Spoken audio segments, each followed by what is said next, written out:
Friend, आज irrigation की class में हम बात करेंगे लिफ्ट इरिगेशन के फर्दर टॉपिक के बारे में, जो कि है टाइप्स ऑफ ट्यूबवेल।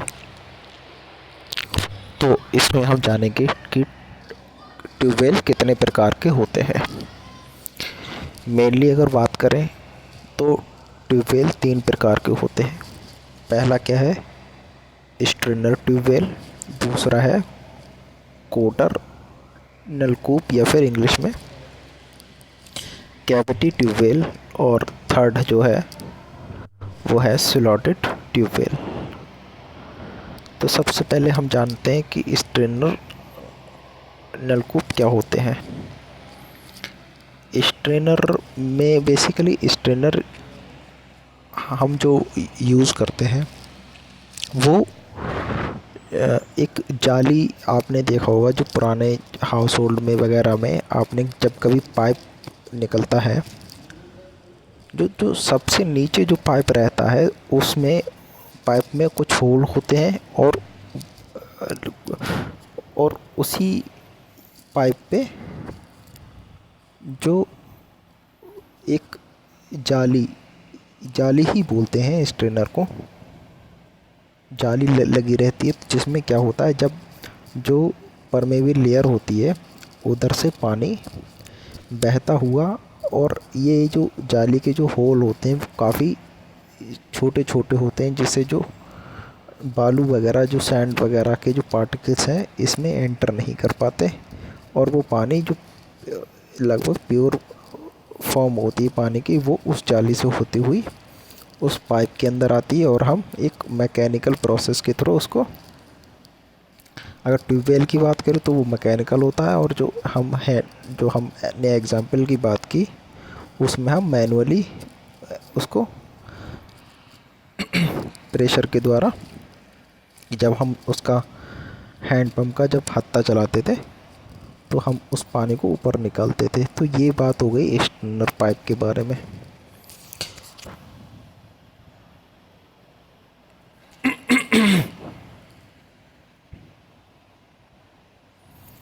तो अब गाइस, जो हम देखें, आप यहाँ पे क्या लिखा हुआ है पढ़ भी सकते हैं। इस प्रकार के नलकूप में भूमि की अनेक पारगम्य तथा अपारगम्य परतों को भेदा जाता है। पारगम्य व या जलधारी परतों के सामने छिद्रित पाइप, जिसे स्ट्रेनर कहते हैं, लगाए जाते हैं, और अपारगम्य परतों के सामने साधारण पाइप वाले पाइप लगाए जाते हैं।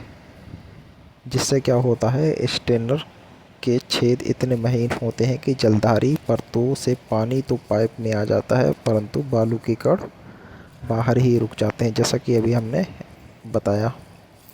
स्ट्रेनर नलकूप में सभी जलधारी परतों से पाइप घुस सकता है, अतः अधिक मात्रा में पानी उपलब्ध रहता है, जिसे पंप द्वारा ऊपर खींच लिया जाता है।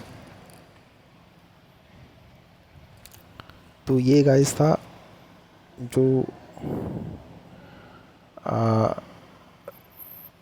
स्ट्रेनर पाइप था, हम जो ट्यूबवेल था हमारा, उसके बारे में। अब जो लिखा हुआ है, इसकी जो मैकेनिज़्म वगैरह लिखी हुई है, किस तरह से हमने इसको लगाना होता है, उसके बारे में आप थ्योरी पढ़ सकते हैं। जैसे कि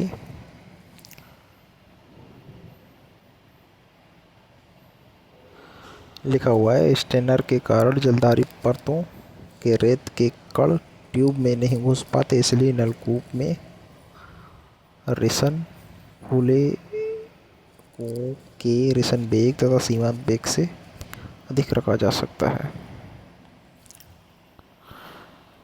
तो वैसे ये वही बात है, जो अभी मेन जो इसका जो समरी थी वो यही थी कि ये इसमें किस तरह के हम जो प्रोसेस होता है वो यूज़ करते हैं। स्ट्रेनर के लिए जो छिद्रित पाइप प्रयोग किया जाता है, उसके चारों तरफ एक महीन जाली लपेट दी जाती है, वही जो हमने अभी जिक्र किया। छिद्रित पाइप तथा जाली के मध्य थोड़ा गैप रखा जाता है, ताकि जाली पाइप के छिद्रों से चिपके ना। पाइप के छिद्रों का व्यास स्ट्रेनर के छिद्रों से कुछ बड़ा होता है, परंतु पाइप के छिद्रों का कुल क्षेत्रफल जाली के क्षेत्रफल के बराबर रखा जाता है, ताकि दोनों के मध्य पानी का समान वेग बराबर बना रहे। तो अब गाइस बात करते हैं जो हमारा है एबीसीएन नलकूप। ये भी बेसिकली जो स्टेनर पाइप है, ये एक छोटे प्रकार का भी कह सकते हैं, इसको हैंड पंप भी बोलते हैं। ये एक लघु प्रकार का स्टेनर नलकूप है, जिसे हस्त पंप भी कहते हैं। इसमें पाइप का व्यास 40 mm और स्टेनर की लंबाई 1 से 1.5 मीटर रखी जाती है। इस नलकूप में दो प्रायः ऊपरी जलधारी परतों को ही भेदा जाता है। इसमें जो गैस ये था, ये एक छोटे प्रकार का स्टेनर वेल की ही एक फॉर्म है। स्ट्रेनर जो वेल था, उसमें ये था कि जो उसके लेयर्स हैं, उसमें जो कई इम्परवियस लेयर को हम भेदते हुए पानी को निकालते हैं। इसमें ये होता है कि इसमें जो शुरू की जो स्टार्टिंग की ही जो इम्परवियस लेयर्स हैं, उनको ही भेदा जाता है और वहीं से पानी लिया जाता है। इसमें जैसे कि दो जलधारी परतों को ही भेदा जाता है। और ये जो इस तरह का जो वेल है, वो जनरली जो हाउस होल्ड होते हैं, घरों में घरेलू उपयोग के लिए इसको यूज़ करते हैं।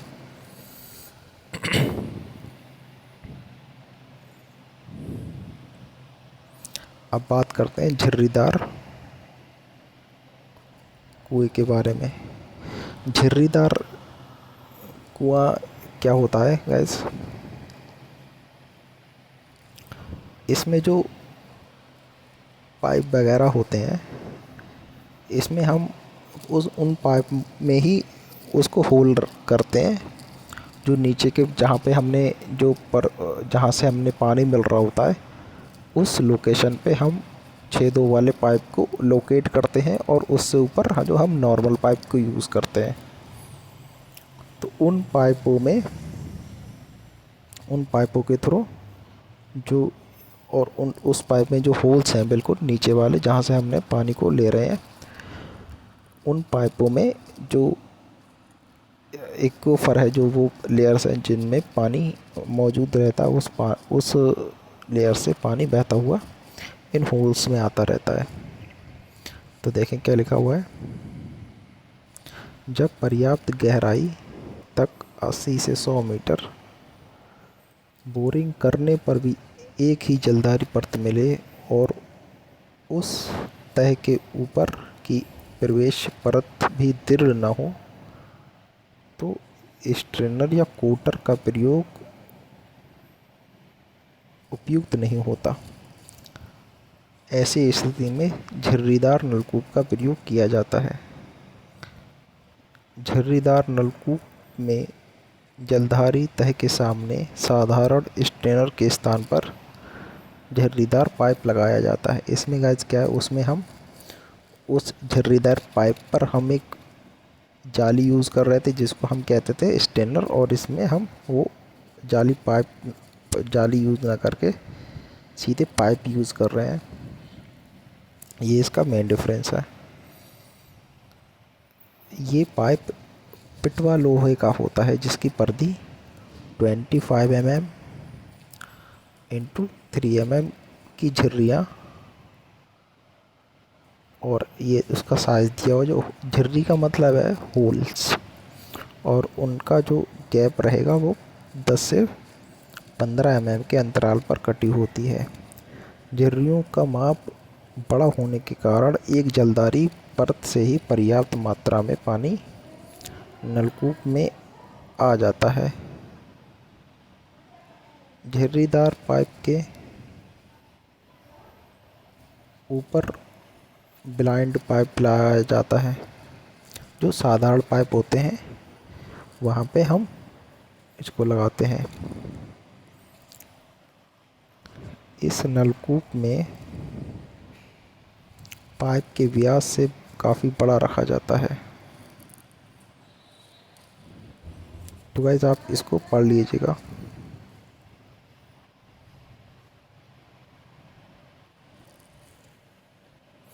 अब बात करते हैं गाइस कोटर के बारे में।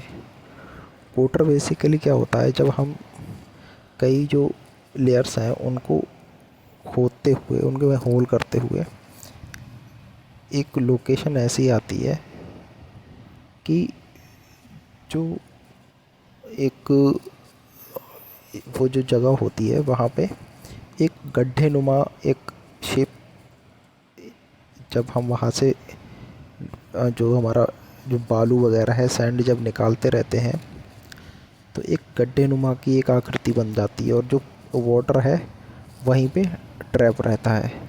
तो इस तरह के जो हम वेल से पानी निकालते हैं इसको कोटर बोलते हैं। और कैविटी भी, जो गड्ढे नुमा जो शक्ल बन जाती है बालू लगातार निकालने के नतीजे में, इसको हम बोलते हैं कैविटी। तो देखें, पढ़ते हैं इसको।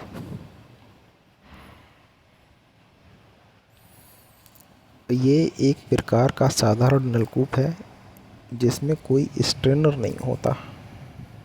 इसमें पानी कुएं की तली में बने कैविटी से प्राप्त होता है। ये जो कैविटी आप देख रहे होंगे, ये देख रहे हैं आप, ये वाला ये यहाँ पे क्या हुआ है, ये पानी सब ट्रैप हो गया है।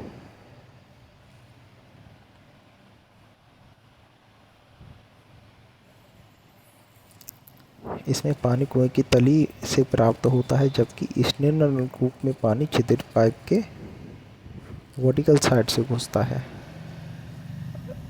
इसमें क्या है कि जो पानी जो तली है वहाँ से प्राप्त होता है और जो स्टेनर जो वेल है उसमें साइड की जो लेयर्स हैं उनके द्वारा जालियों से घुसता है, स्टेनर जिसको बोलते हैं। कोटर नलकूप में एक ही जलधारी एक्वीफर से प्राप्त होता है, और जबकि उसमें क्या था, उसमें जितनी भी जलधारी परतें थी उन सब से पानी आता है।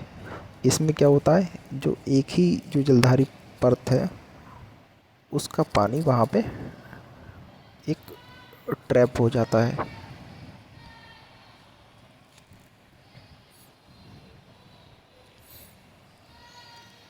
तो ये गाइस था बेसिकली वेल्स के बारे में, कितने तरह के वेल्स होते हैं। अब ये यहाँ पे जालियों के प्रकार दिए हुए हैं। ये स्टेनर ऑफ वेल्स कितना तरह की यूज़ होती है।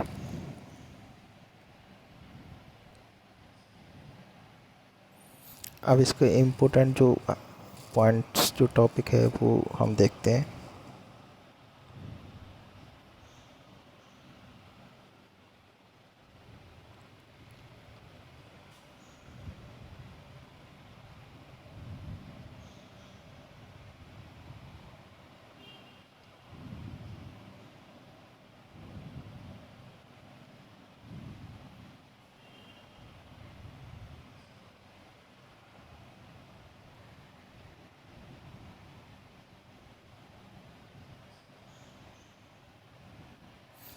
अब गाइस ये जो एक अहम पॉइंट है यहाँ पे देखें, नलकूप सिंचाई के गुण दोष, मेरिट और डीमेरिट ऑफ ट्यूबवेल इरिगेशन। कौन कौन से पॉइंट में हम इसके गुण और दोषों को देख सकते हैं। पहला है नलकूपों से सिंचाई के लिए हर समय।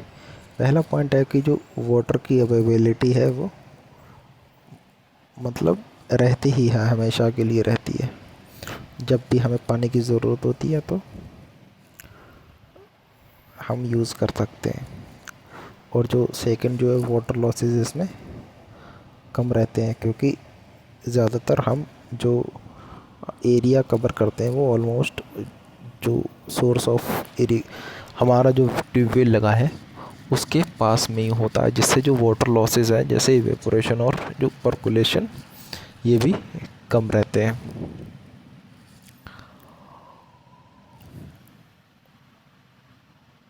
और इसमें जो वाटर लॉगिंग है ये भी नहीं होती।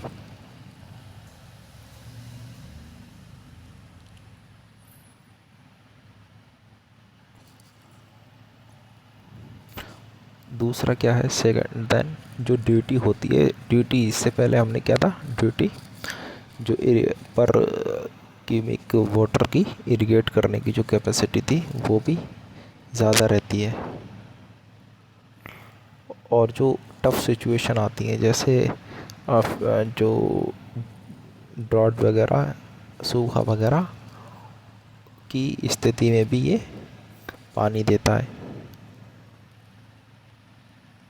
तो ये इसके कुछ प्लस पॉइंट थे।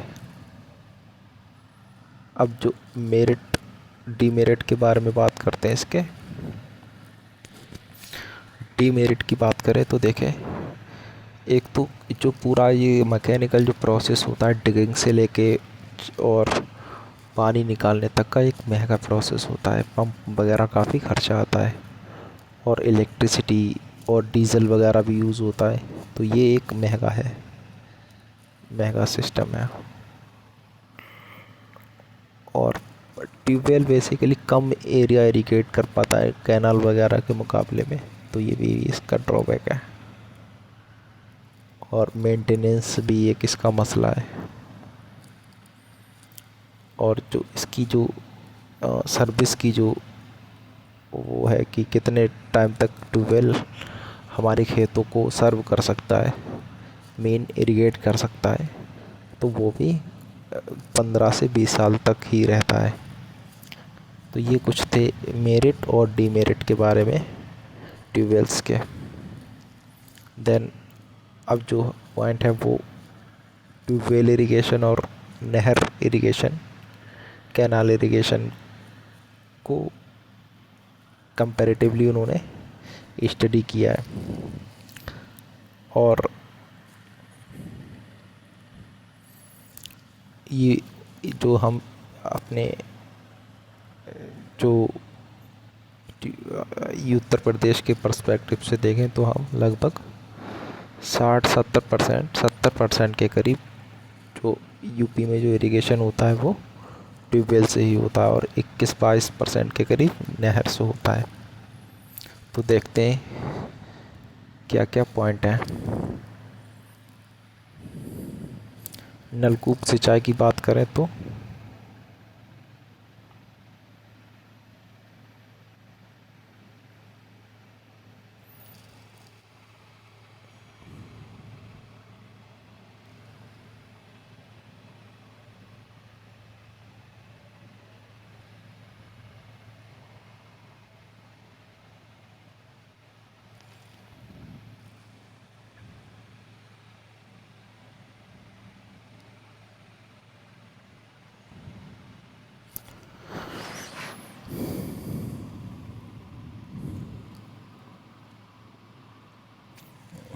देखें, अब ट्यूबवेल इरिगेशन का जो कंपैरिजन किया है हमने, सब पहले बात तो है कि जो टाइम की जो पाबंदी है वो इसमें बेसिकली अगर हम सिंपल वे में बात करें तो इसमें खेतों को अपने पानी देने के लिए इसमें आपकी बारी नहीं लगाना पड़ती। आपका कोई टाइम फिक्स नहीं होता कि इस समय आपको पानी मिलेगा, कि इतने खेतों के बाद आपके खेत को पानी मिलेगा।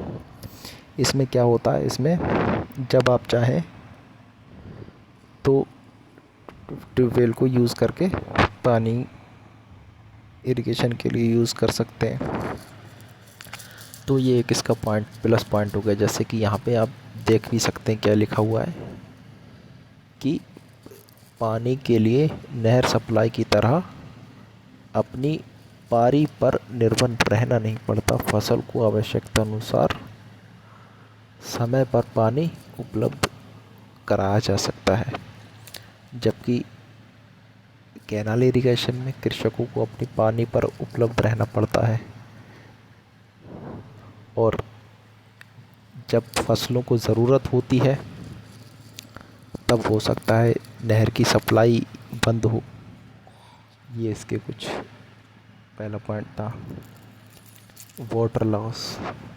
वाटर लॉस जैसा कि अभी हमने देखा, जो ट्यूबवेल इरिगेशन होता है उसमें काफ़ी कम रहता है, जबकि जो इरिगेशन है, क्योंकि इसमें काफ़ी दूरी तक वाटर का जो मेन सोर्स है, काफ़ी दूर तक हम एरिया कवर करते हैं। जैसे अगर हम इंदिरा कैनाल इंदिरा नहर की बात करें, जो कि राजस्थान की बैकबोन समझी जाती है, स्पेशली जो वेस्टर्न राजस्थान है, तो वो कहाँ से निकली हुई है, वो जो पंजाब और हिमाचल का जो एरिया है वहाँ से निकलते हुए राजस्थान को इरिगेट करती है। तो ये कितना लंबा एरिया, जितना ज़्यादा लंबा एरिया कवर करेगी, वाटर लॉसेस भी उतने ज़्यादा होंगे। तो आप देख सकते हैं कि जो वाटर लॉसेस ट्यूबवेल में मिनिमम रहते हैं, जबकि जो कैनाल इरिगेशन है इसमें 10 से 3% पानी ज़ाया हो जाता है। ज़ाया मतलब व्यर्थ। तो ये जो फैक्ट्स होते हैं इनको आप मेनली ज़रा ध्यान रखिएगा। जिस तरह से जैसे यहाँ पे एक पॉइंट आया है 10 से 30%, इन्हीं फैक्ट्स को वो ऑब्जेक्टिव बना के पूछेगा।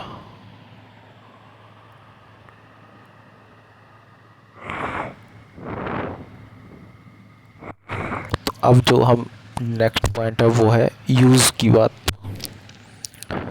पानी का मितव्ययी उपयोग रहता है इसमें, क्योंकि पानी का मूल्य आयतन पर लिया जाता है।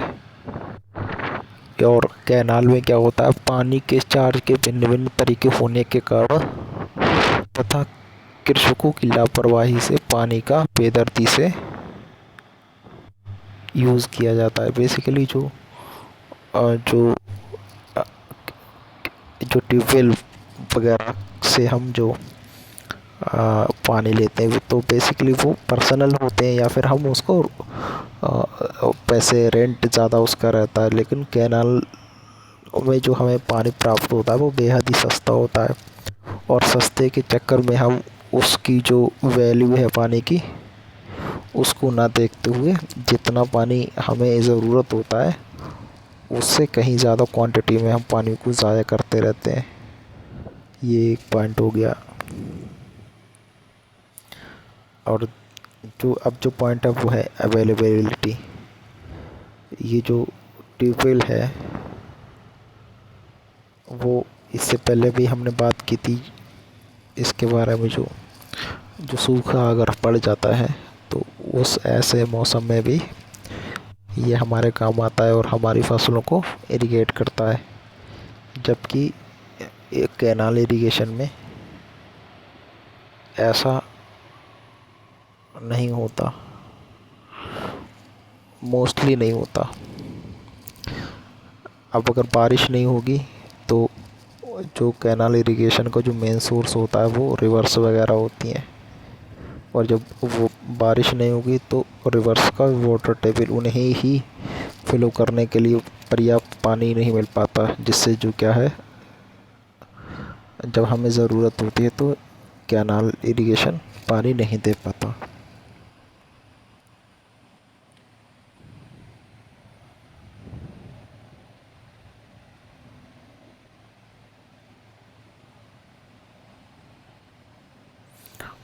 नेक्स्ट जो है वो है वाटर लॉगिंग का। वाटर लॉगिंग देखें, जब बारिश नहीं होती तो इसमें पानी हम ट्यूबवेल का यूज़ नहीं करते, लेकिन इसमें जो इरिगेशन, कैनाल इरिगेशन में बारिश के समय भी पानी आता रहता है, जिससे खेतों में अधिक पानी भर जाता है। जलगिरस्तता।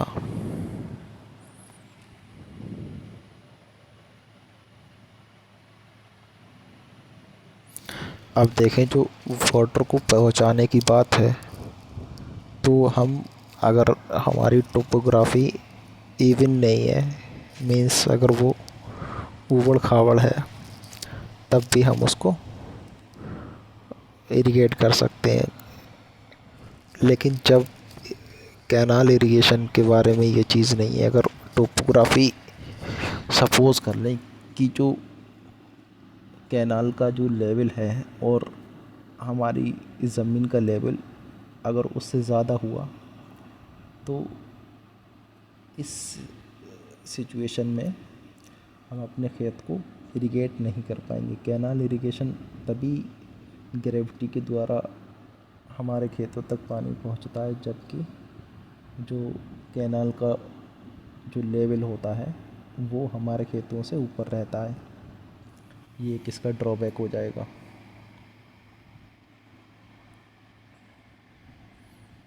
और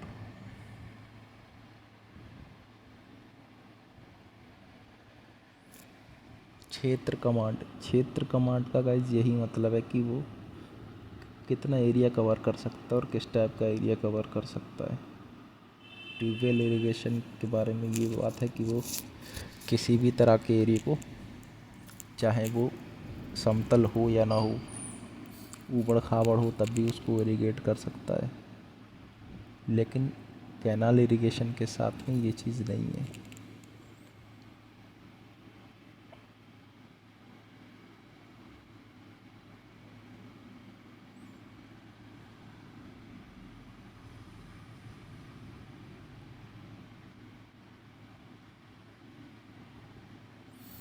और देखें जो जो वाटर की क्वालिटी रहती है, क्योंकि जो ट्यूबवेल इरिगेशन में जो वाटर यूज़ होता है वो ग्राउंड वाटर यूज़ होता है, और इसमें कैनाल इरिगेशन में ये सरफेस वाटर यूज़ होता है।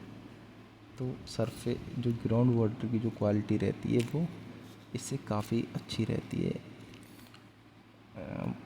कैनाल इरिगेशन के मुकाबले में। और जो टेम्परेचर भी होता है, आपने देखा होगा सर्दियों में जो ट्यूबवेल होते हैं गर्म पानी देते हैं, जो फसलों के लिए फ़ायदेमंद है, जबकि कैनाल में वो ठंड में ठंडा ही पानी देते हैं। तो ये जल की मात्रा,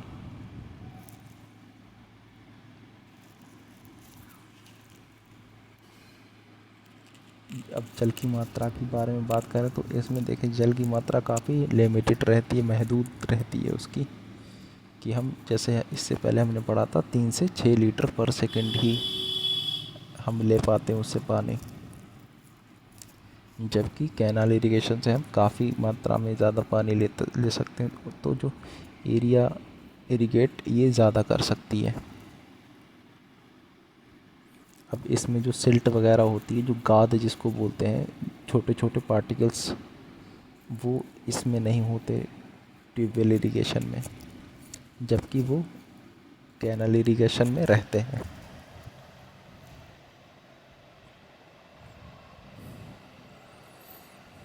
अब मेंटेनेंस की बात करें, तो जो ट्यूबवेल इरिगेशन होता है उसमें हमने मैकेनिकल प्रोसेस के थ्रू उसको निकालना रहता है। तो जिसकी मशीनरी होती है उसको समय समय पर हमें मेंटेन कराना होता है। और भी खर्चे हो सकते हैं, वायरिंग वगैरह हो सकती है, इलेक्ट्रिकल से कुछ के रिगार्डिंग कुछ काम हो सकता है, जबकि कैनाल इरिगेशन में ये सब जो इशू हैं वो नहीं आते।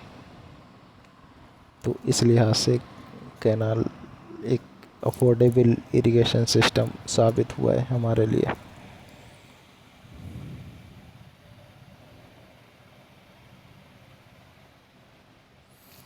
अब बात आती है नेक्स्ट जो लास्ट पॉइंट है इनकी सर्विस लाइफ की। सर्विस लाइफ ट्यूबवेल में हमने जाना कितनी होती है, 15 से 20 साल तक, जबकि कैनाल इरिगेशन में का जो सोर्स होता है वो रेनफॉल रहता है। तो हम कह सकते हैं कि जब तक रेनफॉल होती रहेगी और नदियों को और नहरों को जब तक पानी रेनफॉल की शक्ल में मिलता रहेगा, तब तक कैनाल हमें हमारी फसलों को सिंचित करती रहेगी और हमारी प्रोडक्टिविटी को बढ़ाती रहेगी।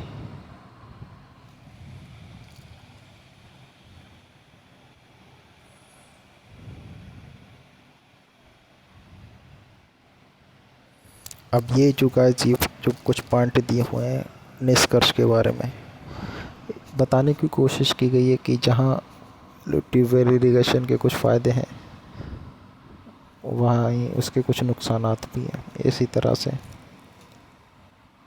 कैनाल इरिगेशन के कुछ फ़ायदे भी हैं, कुछ नुकसानात भी हैं। तो कहने का मतलब ये कि अगर जहाँ पे जिस तरह की वो जो भी चीज़ ज़्यादा हमें फ़ीज़िबल हो वही चीज़ हम अडॉप्ट कर सकते हैं। अगर कोई एरिया ऐसा है जहाँ पे ग्राउंड वाटर है ही नहीं या फिर है तो बहुत ज़्यादा हद से ज़्यादा नीचे पे, जैसे कि राजस्थान का एरिया हुआ, तो हम ऐसे एरियो में ट्यूबवेल इरिगेशन को अडॉप्ट नहीं कर सकते। तो ऐसे एरियो में हमारी मजबूरी रहेगी कि हम कैनाल इरिगेशन सिस्टम को अडॉप्ट करें। और जैसे हमारा यूपी का वेस्टर्न यूपी का जो एरिया हो गया जहाँ पे काफ़ी, और ऊपर का जो गंगा यमुना दोआब क्षेत्र की हम बात करें तो यहाँ पे काफ़ी ठीक ठाक अमाउंट में ग्राउंड वाटर अवेलेबल है, तो हम ग्राउंड वाटर को यूज़ कर सकते हैं। ठीक है गाइस, तो ये हमारा था कंक्लूज़न। ओके, अब जो नेक्स्ट टॉपिक है वो हम अगली क्लास में डिस्कस करेंगे।